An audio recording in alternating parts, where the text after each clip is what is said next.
бир жыл аралыгында ушул ТЭЦ-ин тегерегинде комиссия да түзүлдү, суроолор да берилди.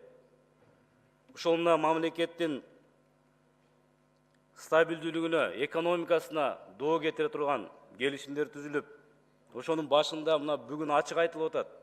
Ошол мезгилдеги президенттик аппарат тургандыгы, 3 маселени ошодо чечкендиги, подрядчик жана башкасын. Бул эмне дегенди билдирет?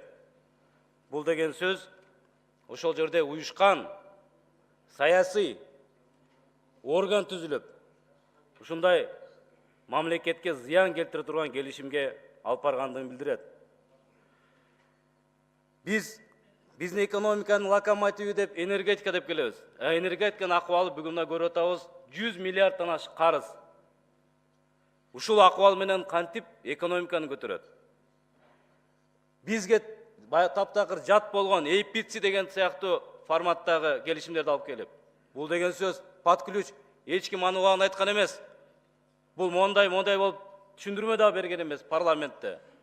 Ошондуктан жоопкерчилик сөзсүз болуш керек.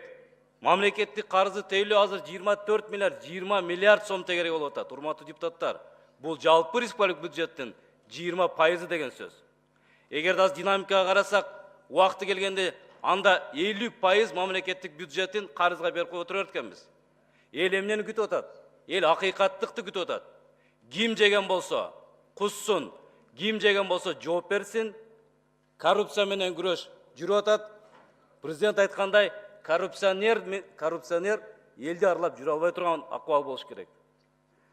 Урматтуу депутаттар, биз бир канча жолу айтканбыз ошол убакта дагы.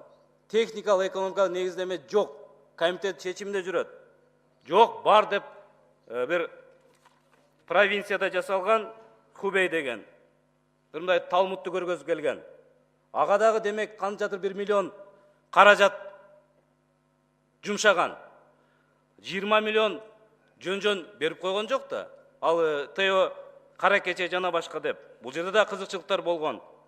Эми келечек өзүбүздүн потенциалды карасак, мына Сары Жаз деген 4 ГЭС курганга потенциалыбыз бар, ГЭСти. Касса 1000 келет атат. Анга кантип биз электр энергияны жеткирип беребиз убагында? Канча деген мындай чыкканда обязательстволор бар. Урматтуу депутаттар, мен каалайт элем, мына токтом дагы буну менен бүтүп калбайт.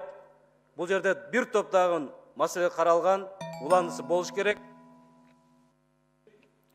Болуш керек деген сөздү айткым келет.